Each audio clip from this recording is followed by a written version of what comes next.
Happy Friday, everyone. It is February 13th, 2026. Already. Wow. I know, right? And if you've been watching the markets this week, you know the tech sector has been, well, let's just call it moody. Moody's a polite word for it. Yeah, exactly. A lot of red on the screens, tons of volatility. But in the middle of all that chaos, one travel giant just dropped an earnings report that feels, I don't know, less like a quarterly update and more like a manifesto. Oh, yeah. We are talking, of course, about Airbnb's Q4 2025 report. We are. And it really is a fascinating one. It is, because, for the last year or so, the whole story, the bear case, really, was that Airbnb had plateaued. Right, that the revenge travel boom was over. Exactly. Yeah. The theory was they're out of steam, they're just going to float along. But this report, it suggests they haven't just, steadied the ship. They've actually managed to turn the cruise ship around and start accelerating again. That is the exact phrase CEO Brian Chesky used, turning a cruise ship. And that is not something you do quickly. But you look at the numbers, and revenue is up 12% to $2.8 billion. And gross booking value up 16%. That's the highest it's been in 2 years. We aren't here just to read a balance sheet. Yeah. The real mission for this deep dive is to figure out how they did it. How does a company that felt stuck suddenly find a whole new gear? Exactly. And the answer isn't just more people are traveling. It's deeper than that. Yeah. It's a structural reinvention of how the company actually operates. Well, what are we looking at? I think we can break it down into three main pillars. First, this thing they call Project Y, and a very colorful analogy about a two-story house. I'm intrigued. Second, what I've started calling the Amazonification of Airbnb, moving way beyond just homes. And finally, why they're convinced AI is their biggest offensive weapon, not the existential threat everyone seems to think it is. Okay, let's start with that two-story house thing. I mean, honestly, when I read that in the transcript, I actually laughed out loud. It's such a specific image. It's a great one. So Chesky basically said Airbnb was built like a two-story house, but after the IPO, they tried to build 10 more floors on top of it. And it wasn't stable. Not at all. It's a perfect analogy for technical and organizational debt.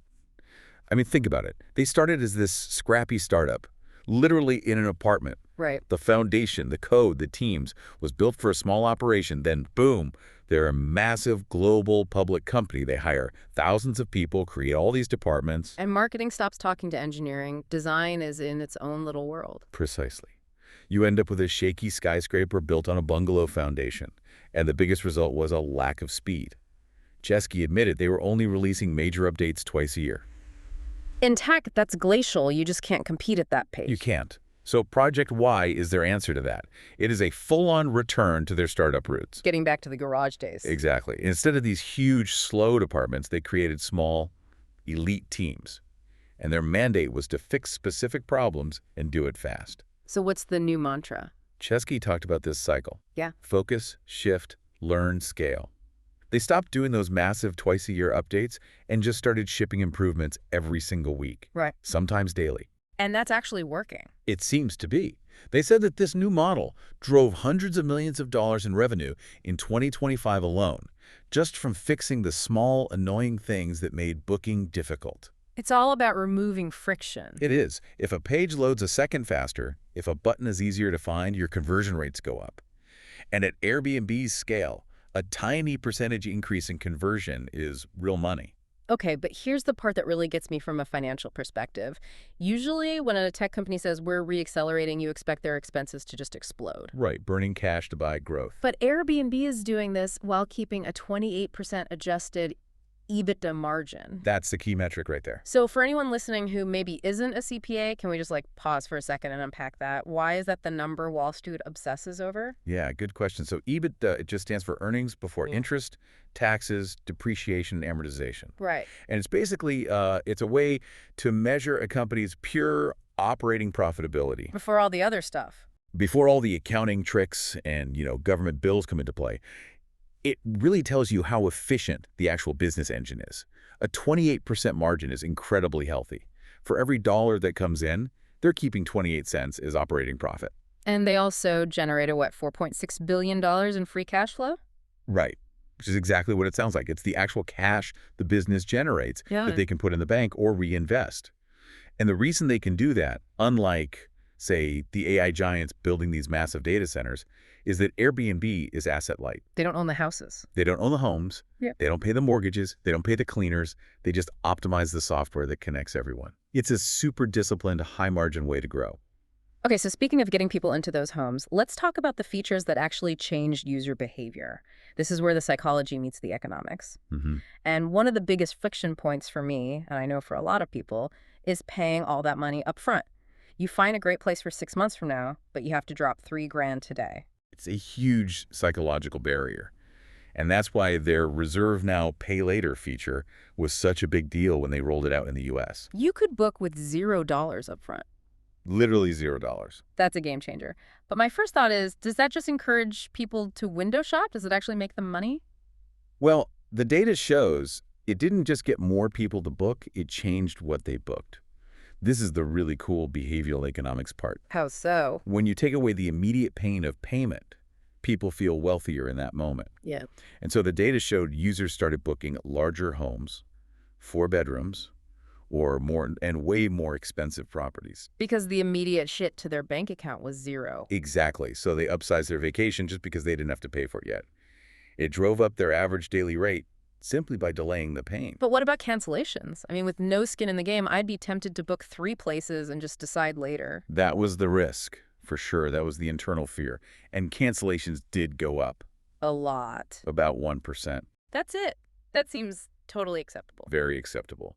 When you compare it to the massive lift in gross booking value, the extra revenue from those bigger, more expensive bookings completely dwarfed the cost of that 1%. It was a huge net positive. And they also finally tackled the fee structure, right? The dreaded cleaning fee that just doubles the price at checkout. The #1 complaint for years. Yeah. Yeah, they're making real progress there.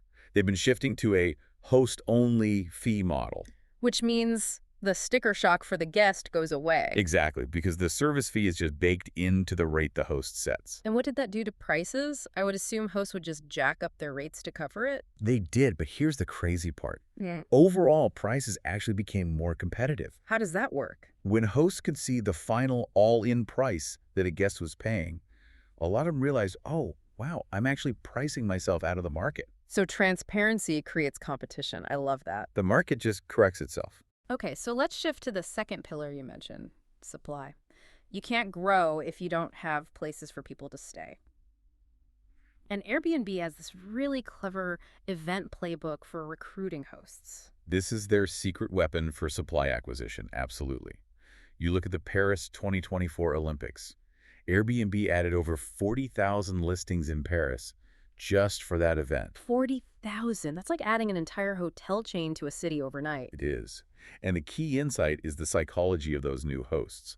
A lot of them had no plan to be a landlord. They just wanted to make some quick cash during the Olympics. A one-off thing. Right. But then they get on the platform, they host someone, they get paid, Right. and they get hooked. They realize, hey, this isn't so hard. It's the ultimate recruitment hack. Get them in for the big event, keep them for the long tail. So now they're looking at the 2026 World Cup here in North America. Which is going to be massive. 16 cities across the U.S., Canada, Mexico. And it's not just about the revenue during those few weeks. What else is it about? It's about using the event to solve housing crunches in major cities like Toronto or Mexico City.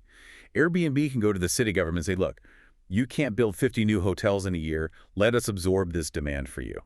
That totally changes the conversation with regulators. Instead of being the problem, Airbnb becomes the infrastructure solution. It repositions them completely. And speaking of that, we have to talk about their international growth beyond these events, this beyond the big 5 strategy. Right, because historically, most of their revenue came from just a few Western countries. Yeah, 70% from just 5 countries. That's a huge concentration risk. If regulations change in, say, France, the whole company takes a hit. So they're diversifying. Fast. Look at Brazil. They went in with a focus, strategy, local payment methods, cultural marketing around Carnival in Brazil, jumped from a top 10 market to a top 5. And India grew 50% last quarter alone. 50%. Japan is growing too. They're proving the model works in really different cultures as long as they localize the product. So they're growing geographically, but also categorically. This gets us to the Amazonification of Airbnb. Yes. The Brian Chesky comparison. He said Amazon started with books, but the cardboard box was the real unifier. You could put anything in the box. And for Airbnb, the trip is the unifier. That's their cardboard box. That's it. For years, the internal belief was Airbnb is for homes, hotels are the enemy. They've completely flipped that on its head. They're now aggressively adding boutique and independent hotels to the platform. Which I have to say feels a little counterintuitive to the brand. I go to Airbnb to avoid a hotel. I get that. But think about your own travel. Sometimes you just need a place for one night. True. Or you're on a business trip and you need a front desk and a reliable Wi-Fi. Right. Or you book last minute. Homes can be terrible for those trips. Yeah, trying to find a host who will accept a one-night stay last minute is a nightmare. So by adding hotels, they aren't replacing homes. They're just filling the gaps in their network. It's about preventing leakage. They don't want you to search, find nothing, and then close the app and go to a competitor. They want to keep the transaction. Keep you in the ecosystem. Right. And then you layer experiences on top of that. This was a wild stat from the report. 50% of their experience bookings are now unattached to a homestay. Wait, say that again. So people are booking Airbnb experiences even if they're not staying in an Airbnb. Exactly. They might be staying at a Hilton, or they might live in that city and just want something fun to do on a Saturday. Airbnb is becoming a lifestyle concierge, not just a place to sleep. That's a huge shift. But we have to talk about the technology that could upend all of this. The elephant in the room. AI. The fear is simple, right? Yeah. If I can just ask ChatGPT or Gemini, find me a villa in Tuscany for under $200, and it does. Why do I need Airbnb? That is the bear case. That search just becomes a commodity. But Airbnb's leadership has a really strong rebuttal to this, and I think it holds water. It all comes down to their moat. Okay, so what's in the moat? What protects them? 3 things: inventory, trust, and infrastructure. First, inventory. A generic AI can scrape the public web, but most of Airbnb's supply is unique and exclusive to their platform.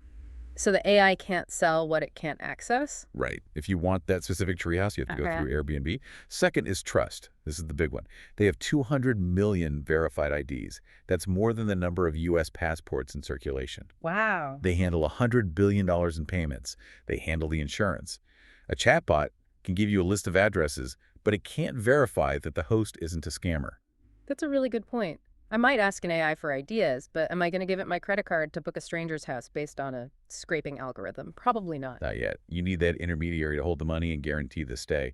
And the third piece is just the transaction infrastructure. 90% of guests message their host.